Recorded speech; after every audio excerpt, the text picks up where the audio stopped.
sa Banal na Espiritu sa katauhan ng ating mahal na Apo Conching.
At kahiwagaan ng Ama, naway kamtinin yung lahat ang paghahari niya. Ang may pandinig ay nakarinig.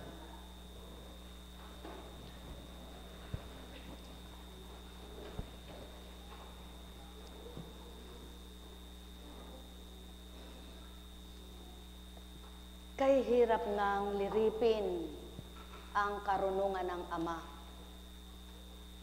Kay hirap ngang arukin ang kanyang kalooban kung bilang pagkataong aarok at lilirit. Subalit, purihin ang Ama at pasalamatan siya. Binigay niya, binahagi ang Espiritu niya upang siyang magbigay kaalaman at karunungan sa mga anak niya. Kaya't halina kayo, mga minamahal, mithiin ninyong daluyan at maging daluyan kayo ng kabanalan. Magnasa kayong manahan ng Espiritong Banal at sa inyo'y makapanahan at magharing lubusan upang ang hindi naunawaan ay maunawaan, ang hindi matalos maipabatid at maipaunawa ng matalos niyong diwa. Ang gagamitin at magagamit naman ito sa kapakanan ng kabutihan. Mahirap ngang unawain ng kanyang mga panukala, subalit nang dahil sa kanyang espiritu ang nagmimithi at nagnanasa, binabahagi na niya ng pangunawa. Kaya naman magtataka ka bilang anak niya, kung hindi mo pa maabot at di mo pa nga maunawaan, makapagtatanong ka. O bakit yun gumaling? Bakit yan hindi? Bakit yun gumaling? Bakit ito'y hindi? Sadyang napakahirap ipaunawa sa tao. Ngunit may amang nakakaunawa sa lahat ng kanyang mga anak at may espiritu siyang nagbibigay unawa sa mga anak niya. Kaya naman, magmithi kayong patuloy na magbigay unawa ang Ama upang sa inyong kawalan ng unawa, masidlan kayo pawa. Ang may pandinig ay nakarinig. Mula sa Genesis, kayo mga anak, magsilapit sa akin. Akong inyong Ama ay sumandaling dinggin. Nang panahon na yaon, si Jacob ay nagbasbas at nagturan sa kanyang mga anak. Na sa kanyang mga anak ay nagbigkas siya ng iba't ibang mga kaganapang magaganap sa kanilang buhay. At ito ang kanyang tinuran. Ikaw naman, Huda, ay papupurihan niyong mga anak ng ina mong mahal. Hawak mo sa leeg ang iyong kaaway. Lahat mong kapatid sa iyo'y gagalang. Mabangis na leon ang iyong larawan. Muling nagkukubli matapos pumatay. Ang tulad ni Huday leong nahihimlay. Walang mga ngahas lumapit sinuman. Hawak niya setrong tuon sa paanan, sa gisag ng lakas at kapangyarihan. Ito'y tataglayin hanggang sa dumatal. Ang tunay na haring dito'y magtatangan. Yaong batang asno'y doon natatali sa puno ng ubas na tanging pinili, sa alak ng ubas na lubhang matapang. Mga damit niya'y doon nilalaban. Matay namumula dahilan sa alak, ngipi pumuputi sa inuming gatas. Lahat nga na yo'y natupad at naganap, patotoong propeta na hinirang bilang propeta, itong si Jacob. At kung inyong pagninilayan at mapagbubulay-bulay, maging sa panahon ngayon, nagaganap pa rin ito.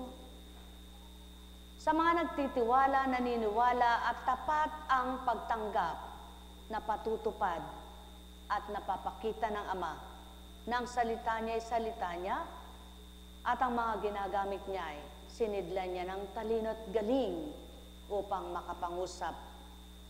At sa kanilang pangungusap, ito'y kanyang pinatutupad kung sadyang siyang nagnukal at nagdatal sa nilalang na kanyang mga pinag-atasan, kaya't nakakalat at napapahayag ang kanyang mga salitang walang pagkabula at napapatotohanan ang kanyang mga salita na makapangyarihan. Sapagkat hindi nga nagbabago ang kanyang taglay na kapangyarihan noon ngayon at magpakailanman.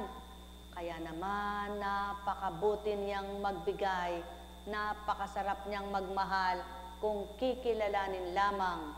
Matatanto niyong mainam siyang kasama't kapiling sa pamamagitan ng kanyang Espiritong Banal.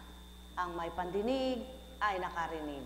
Sumainyong kapayapaan, mga minamahal. Nek karamaniyahanam, nek karamaniyahanam, nek karamaniyahanam. Buhay ba ang Ama? Tapat ba ang Diyos?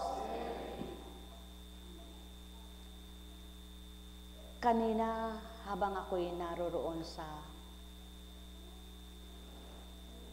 paghahandog sa isang pumanaw na kapatid sa pananampalataya, kapatid sa paglilingkod, ito po ang dinaratal ng Espiritu. Masdan mo, anak, ang mga taong naririto.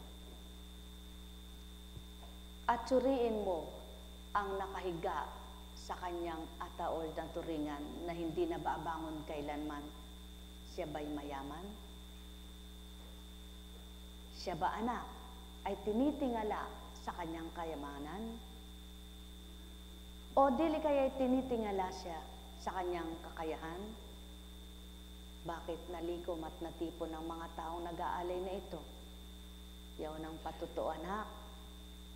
Sa oras ng kamatayan ng mga tao, doon napapakilala ang mga ginawa nila. Buhay ba ang Ama? Pinarangalan, hinandugan sa kanyang paglilingkod. Maraming namamatay, ngunit di lahat ay ginagawa yaon. Maraming naglilingkod, ngunit hindi lahat ay gagawin sa kanila yaon. patotoo lamang at pagsasalarawan na kung maraming nakinabang sa iyong paglilingkod, marami rin sa iyo'y magmamahal at maghahandog. Kung marami sa iyo'y nagalit, marami ding sa iyo'y mayayamot. At magtatakwil, magpapasalamat pang ikaw ay namatay na. Ngunit at pasubali sa kabutihan mong ginawa, maraming lumuluha, maraming nanghihinayang, maraming magsasabing, sino kayang kapalit at makapapalit sa Kanya. Gayon na nga ang buhay dito sa lupa. Tulad nitong si Jacob nang siya pumanaw, ang mga tinala niya ngayon ay taglay pa. Nababakas pa rin sa daigdig na ito ang kanyang mga iniwanan, sapagkat kung papaano ang mga aral na idinatal sa kanya ng Ama sa pamamagitan ng Espiritu niyang ginamit ay siya na isalarawan ang pagsakatuparan na ang mga salita ng Ama ay di nagkakabula. Sapagkat tulad ng tinurang ito, ang tunay na haring dito'y magtatangan. Yaon na nga ang tinutukoy na ang isisilang upang maging Mesiyas ng sanlibutan. Mga minamahal, marami ang naitala, ngunit hindi ganang maunawaan. Mahihirapan ang diwa, mahihirapan ang loob kung babasahin mo at wala kang matwid na pangunawa para maunawaan mo ang lahat ng istoryang ito. May magtatanong, kung mabait ang Diyos, ba't nagpaparusa pa? Kung mabait ang Diyos, bakit may mahirap? Bakit may naghihirap? Kung mabait ang Diyos, bakit pinahihintulutan niyang mangyari at maganap ito? Ngunit kapag ika'y nakaaabot na't nakakaunawa na sa kanyang kaukulan, sa kanyang kabanalan, hindi mo itatanong kung may Diyos, ba't ganito at ganyan. Kundi ikaw mismo'y magpapatotoo, sadyang may Diyos. Sapagkat ang nagsusuri ng kanyang mga gawa at nagsusuri ng kanyang ugali, makikita ang kanyang kamalian. Ngunit ang nagmamapurit, tumitingin sa kanyang sariling siya'y mabuti, hindi niya masusuri ang kanyang kamalian at kasalanan. Kaya't mapapalad ang mga nagmamasid sa kanilang sarili, at di lamang ang pagmamasid nila ay nasa kapwa nila, kundi nakatuon sa kanilang pagkatao upang mabaybay nila kung anong dapat baguhin pa. Napakapalad ng mga nagnanas at nagmimiting baguhin kung anong dapat baguhin, at nang maarok nila at matalos na may marapat pala silang baguhin sa buhay nila at pagkatao, ang Amang kaakibat at karamay kasama sa kanilang pagbabagong buhay. Buhay ba ang Ama? Tapat ba ang Diyos? Totoo ba ang Diyos? Kaya't makapagtatanong ka nga kung hindi mo ganang maunawaan, bakit yaon namamalipit daw sa sakit? Bakit nawala? Ngunit magtatanong ka, bakit yaon hindi niya napagaling? At mababaybay mo ngayon kapag may karunungan ka na't kaalamang binigay, sa iyo'y binahaging tuwiran upang maabot mo't matalastas kung anong kaukulan ng Amang mahal. Mababaybay ngayon sa iyong diwa. Bakit nga naman? Bakit hindi nangyari sa kanya yung ganun? Ano kaya ang dahilan? May dahilan ang Ama. Matwid niyang gawin yaon. Kaya hindi nangyari. May plano siya at may magandang plano. Kung kilala siya, ang laging tutuunan at pagtutuunan ng pansin ang magandang plano niya at magandang magaganap sa buhay ng bawat isa. Kaya naman, sila mismo'y magsasabing, may takda ang lahat, may kalooban ng Ama, kaya hindi na pangyari yaon. May gusto siyang ipakita, may gusto siyang ipakilala, at may gusto pa siyang mapatotohanan. Buhay ba ang Ama? Kaya't sa pamamagitan ng kanyang salita, napatotohanan na hindi tao si Jacob na nagwiwika. kundi ang espiritong nasa kanyang katauhan na tinataglay nitong si Jacob ang siyang nagpatupad, nagbigay loob, nagawin at sabihin ito sa kanyang mga anak. Nang dahil sa kapangyarihan ng Ama, na pag-uutusan niyang hangin, ang araw, lahat ang kalikasan siyang may likha. Kung magkagayon, sa inyo ring katauhan, maring mapag-utusan niya, anak, wiwikain niya sa iyong sarili, makinig ka lamang, mari kitang baguhin at mababago kita sa aking kapangyarihan. Buhay ba ang Ama? Tapat ba ang Diyos? Totoo ba ang Diyos? Kaya't sa inyong lahat, pagharian kayong ganap. Nek karamaneyahanam, nek karamaneyahanam, nek karamaneyahanam. Mayroon bang hindi kayang baguhin ng Ama? Wala. Mayroon bang hindi siya mapapabago kung susunod at tatalima sa Kanya? Wala. Lahat ng sumusunod sa Kanya at tumatalima sa kalooban at kagustuhan niya, maaari niyang baguhin at mapagbabago niya ito. Buhay ba ang Diyos? Tapat ba ang Diyos? Napakabuti ng Panginoon. Paano mo napapatotohanan ang dininig ka ng Diyos sa iyong dalangin? Ngunit, halimbawa, dumulog kang 4 ang dinulog mo. Mapapatotohanan mong nakinig siya kahit may isa siyang tinugon at mayroon 3 hindi pa. At kapag may matwid ka ng pangunawa, may daratal sa iyong diwa. Kaya yan, anak ang inuna ko, masigit ng karapat dapat na mauna ito. At yung 3 kahit hindi ko pa ibigay, maari pa. Buhay ba ang Ama? Kaya nga kanina, habang inaabot ni Mother sa akin, ang inabot niya, sabi ko, halika, halika, halika Mother, halika mahal na kapatid, umarap tayo kay Divine.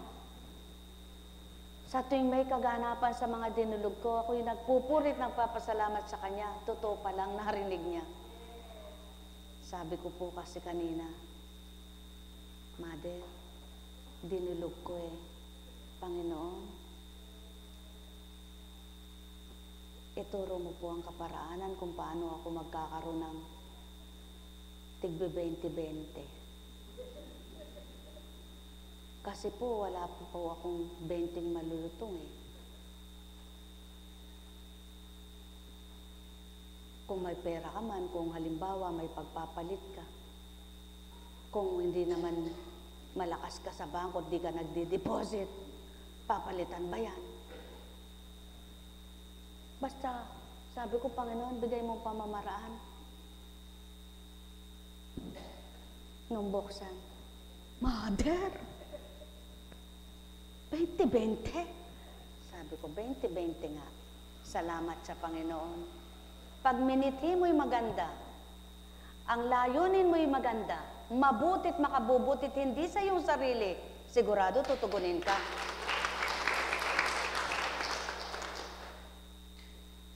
Pero hindi ko naman po sinabi kung saan ko dadalhin. At di ko rin sasabihin niya yung kung paano ko gagamitin. Sapagkat nakatalang maliwanag dito, gusto kong sundin. Ang sabing maliwanag dito, kaya lang po ba't hindi maunawaan ng marami? At di ito matanggap ng marami. Ngunit bakit pa nagbabasa tayo ng Biblia kung di natin susundin?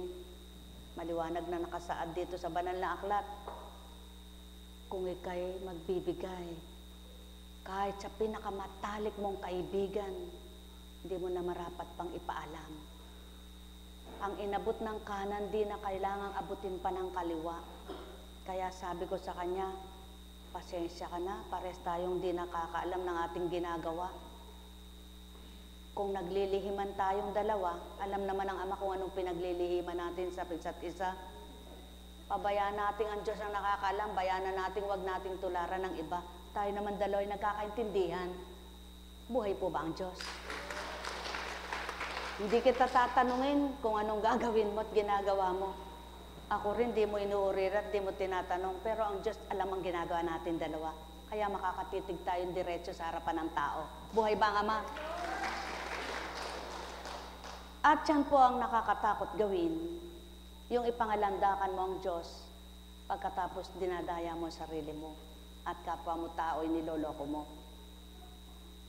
Sapagkat mula nang nasumpungan ko po ang kabanalan ng Diyos at binabaybay itong Bibliang ito, nakakatakot po siyang baluktutin, nakakatakot siyang linlangin. Hindi ko naman sinasabing ako'y matwid ng tao at mabanal na tao, ngunit pinagsisikapan po at nagsusumakit ako na makatalim at makasunod sa layunin ng Diyos sa akin. Kaya naman kung papaano ang mga binigkas niya noon, nakikita ko na po ang mga kaganapan, di man nagsabay-sabay, hindi man agad pagdaka. Ngunit lahat ng binaybay niya sa aking pagkatao na ipatutupad at ipagaganap niya balang araw, pinupuri kong walang hanggan ng Diyos sapagkat nakikita ko po ang nagaganap. Kaya sa kabila ng mga pinagdaraanan ko na maaring makalumbay sa buhay mo, maaring makalumbay sa puso mo, salamat sa Amang ating pinaglilingkod at tinatawagan. Nananaig pa rin ang galak at kaaliwang binibigay niya upang makatupad ka sa misyon at atas niyang pinatutupad sa kanyang kabanalan. Kaya mga mahal, maging matwid po tayong tumupad sa ating kalooban ng Ama. Huwag sa ating kalooban. Sapagkat kung matwid natin sinusunod ang ating Ama, wala tayong budhing susuritin at wala tayong konsensya na tayo rin ang di mapapalagay at di makakali, mababalisa. Kaya ito ang palatandaan kung tayo tumutupad sa ating tinupad kung kalugod-lugod sa Ama, tayo mismo'y masaya. Tayo mismo'y payapa. Tayo mismo'y maligaya. Sapagkat nakasisigurado tayong hindi natin nilisyaan ang kanyang kagustuhan. Kundi tinupad natin yon dahil sa kanya at alang-alang sa kanya, hindi alang-alang at dahil sa ating sarili at kagustuhan natin. Kaya naman, kung magkamisan hindi maunawaan ng tao, kapag kinusinti mo ang isang kalokohan ng tao, para mo nang sinabi sa sarili mo, hindi ka totoo. Sapagkat, kung tapat kang lingkod at mga anak kang lingkod na sinasabi ng Amang tapat at totoo kayo, alam mo rin ang kapwa mo nagpapakatotoo. Kilala mo ang kapwa mong tapat at totoo, kaya magiging tapat ka sa kapwa mo lingkod. Hindi maaring ang bawat sasabihin, katulad halimbawa, isang katauhan lumisan sa iyong harapan, lumisan sa iyong tahanan. At pagkatapos, wala kang alam na kasalanan. At di mo alam na gagawin niya at gagawin niya on. Kukonsintihin mo ba? Ikaw na may karunong at kaalaman sa kabanalan, na alam mo masigit na masali at kasalanan niyang ginawa niya, na ang isang kapwa mo inaakay sa matwid, pilit siyang tinatanglawan, pilit siyang inaakay sa katotohanan, pagkatapos tatalikdan, at ikaw naman ay kukonsintihin mo sa kanyang kamalian. Hindi tama yaon. Sapagkat, para mo na lamang siyang binibigyan muli ng pagkakataong magsinungaling, kailangan makita siya sa kanyang gawa ay totoo, sa kanyang sinasabi totoo na. Sapagkat madaling magsinungaling ang taong bihasa na sa kasinungalingan. Magaling na sa pagsisinungaling. Napakahirap itong baguhin, maliban kung sa puso't isipan niya naroon na ang Ama na magkatakot na siya. Subalit habang wala pa siyang totoong takot, kaya niyang balibaligtarin ang taong kaharap at kausap. Kaya niyang pagsinungalingan at igawa ng istorya at bahaginan ng kasinungalingan. At kung marupok at mahina, matatangay ito. Kaya nga, Katulad nga ng kausap kanina, anak, dapat ikaw ang nakatangay. Ikaw nakapag-akay, hindi ikaw ang natangay. Hindi ikaw ang nakuha. Ang sagot ay, opo, sisikapin ko na nga po. Sadya nga kayang nagsisikap ka? O magagawa mo kaya ito? Sapagkat ang palatuntunan ay palatuntunan, ngunit ang panuntunan ay panuntunan. Ano ang panuntunan ng Ama? Na isang pagsasalarawan at makikita mo ang totoong nagbago, ang taong nagsasabi sa iyo na nagbago. Siya mismo makakaharap siya sa iyo. Siya mismo, hindi niya masasabing nakakahiya po, sapagkat matuwid niya nang mayaharap ang sarili niya sa iyo dahil nagbago siya. Ngunit kung sa salita lamang, hindi maaaring masabi mong nagbago siya, sapagkat bago pa siya magkaroon ng kahiyan sa iba, sa iyo muna na nagsasabing nagbago ako. At yaon po ang sa tuwinang idinudulog sa Ama, na nawa nga, kahit saan magtungo ang isang taong matuwid at nagpapakabuti, kapag ang nasa isip at damdamin niya ay Ama, hindi siya makikihalubilo at makikihalahala sa maling gawa ng kapwa niya kasama man sila. Bagkus, ililisya niya ang sarili niya at maaring siya pang magsabing, huwag niyong gawin yan sapagkat hindi na tama yan. Ngunit kung makikiisa ka at makikiisa ka, parehas pa rin kayo. Buhay ba ang Ama?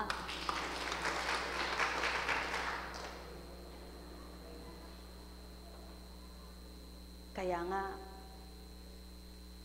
ang nagpapakatotoo at nagpapakabanal, marami silang ginagawang pagtatakip para walang hidwaan, alitan, kagalitan, na hindi naman naunawaan ng iba. Katulad nitong si Jacob, kung papaano sinarili niya ang niloloko siya ng biyanan. Samantalang alam niya mismo, pinababatid ng Espiritu na dinadaya siya ng kanyang biyanan sa kanyang paghahayupan. Ngunit at pasubali, dinatal na ng takda ng Ama na ipabatid ito sa kanya. Kaya ang Ama na sa pamamagitan ng Espiritu niya ang nagbigay daan upang sila'y magkahiwalay na. Ganon kumilos ang Ama. Kung nakikita niyang alang-alang sa kanya sa pagnanasa mo, wala kang maipahamak, wala kang ipahiya, ikaw mismo at siya mismo ang gagawa ng paraan. Ilalayo ka na at ililisya ka na sa taong patuloy na sayo'y nandaraya. Sapagkat matuwid niyang gagawin ang mabuti. Ngunit may mga taong kung pakikinabangan ito, tatanggapin kahit siya'y nanloloko. Iba ang Ama, iba ang tao. Kahit kumain ka ng bagoong, masarap mong mananamnam, kaysa binigyan ka ng karne, pagkatapos ay mumurahin. Kaya ang taong matuwid at nasa panuntunan ng kalooban ng Ama, hindi masisilaw sa gintong kumikinang, kundi sila'y tumatanggap, may natatanggap, ngunit matuwid nilang inaalam at alam nila kung saan nila matuwid na gagamitin. Kaya naman, ang hindi totoo at hindi tapat, hindi sila maunawaan. Gagawa at gagawa sila ng lusot at kalusutan dahil alam nila, hindi sila mapapahiya. Ngunit may takda ang lahat. Kapag nakikita ng Ama na hindi na marapat at hindi tama, Habag at awa man ang nasa kanya, pag-ibig mat pagmamahal, ginagawa pa rin niya. Ang hambing sa umaapaw, kinakalos niya. Mga minamahal, pinatotohanan sa mga aral ng Ama, siya ang daan ng katotohanan at buhay, na ibinaba sa anak at pinamamagitan ang Espiritu niya. Kaya lahat naman ang tumutuntun sa kanyang katotohanan, sumusunod sa kanyang kalooban, na pag-aharian niya ng tama at mabuti dito sa mundo ng tao. Kung sino ang nagpapakatotoo kung magkamisan silang hindi totoo sa pananaw ng kapwa-tao. Subalit, gayon man ang maging pananaw ng kapwa nyo, pakikita pa rin ng Ama kung papaano ang aliw at kaaliwang gagawin sa inyo sa hindi ninyo alam paano kumilos ito. Nagpapatutot, nagsasalarawan, di ka man natuwa at di man nakatuwa ang ginawa ng iyong kapwa, akong kikilos para sa iyo na ikay masyan at magalak. Kaya, walang sayang sa pagtalimang katotohanan ng taglay, walang masasayang sa pagtalimang katapatan ng taglay, sapagkat ang hindi mo inaasam at hindi mo hinihiling, ibinibigay man din ng Ama mong butihin. Sapagkat siyang kataas-taasan na walang kapantay, lirip at suri niyang damdamin ng sinuman. Kaya't kung papaano ang mga anak nitong si Jacob ay lirip ng Espiritu ang kanilang mga pag-uugali, kaya't lahat sila'y nabaybay niya kung anong magaganap at mangyayari sa daratal na takda ng kanilang buhay. Yaon ang Espiritu ng Ama. Nababaybay niya ang nakaraan, kasalukuyan at daratal na panahon. Hindi lamang ang nakikita niya, maging ang di nakikita ng tao na makikita niya, alam niya pa rin balang araw kung papaano. Kaya ang mga espiritu ng kahuwaran nasa sanlibutan at nasa katauhan, subalit ang isang espiritu ng katotohanan nasa mga nakikipagtotoo sa mga anak ng Ama, sapagkat siya'y katotohanan at tapat kailanman, kaya't ang kanyang salita ay salita at ang kanyang gawa ay gawa, kaya't ang mga totoo nararamdaman nila at mapapatotohanan sa kanilang sarili, buhay ang kanilang Diyos na sinasamba at tinatawagan. Ang Diyos ni Jacob, ni David, at ng anak na ibinaba. Nekkarameneyahanam, nekkarameneyahanam, nekkarameneyahanam. Ang may pandinig ay nakarinig. Buhay ba ang Ama? Tapat ba ang Diyos? Totoo ba ang Diyos? Mga minamahal, sadyang napakahirap unawain ang kabanalan. Ngunit may pagkakaloob itong kabanalang ito sa tapat at totoo, anak ng Ama. Walang tapat at totoo kung hindi ang Espiritu Santo.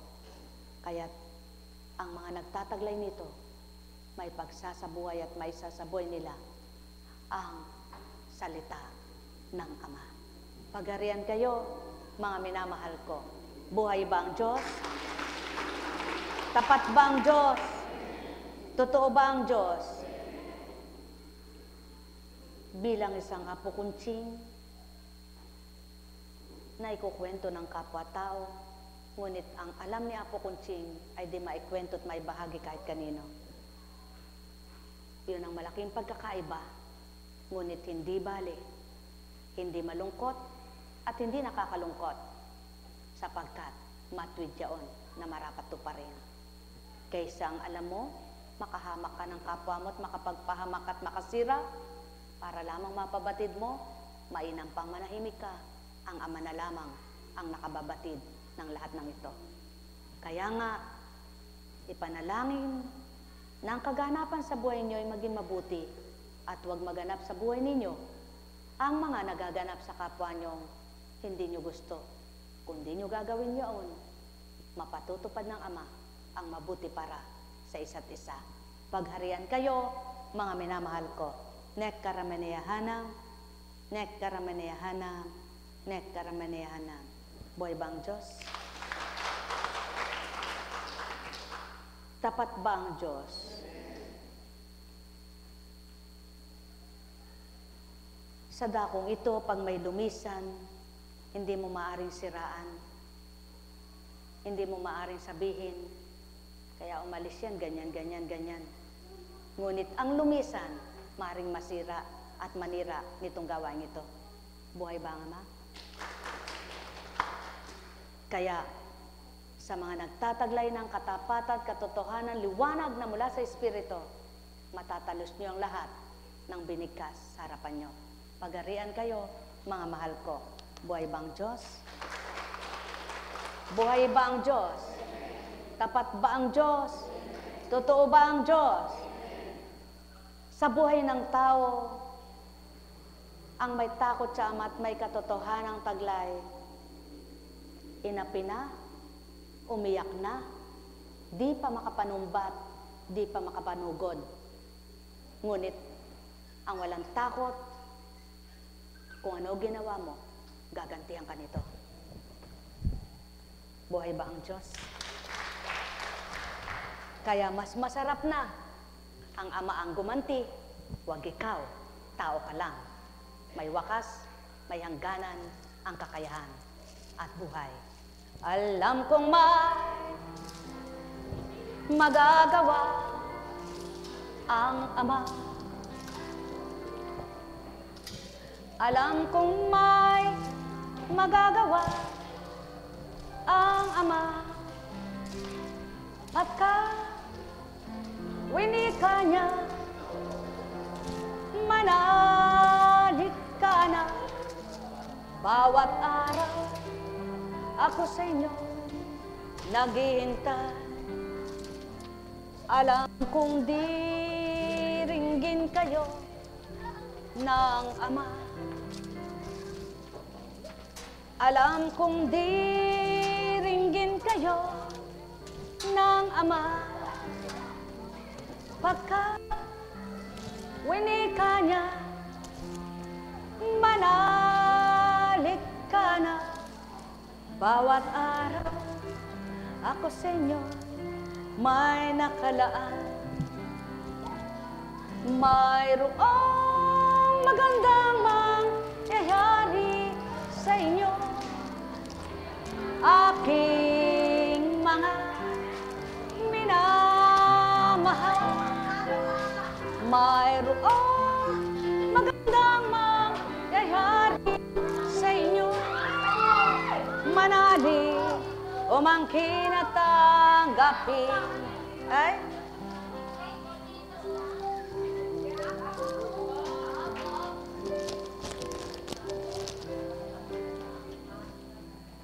Alam kong magagawa ang Ama. Teka, bilangin ko kayo.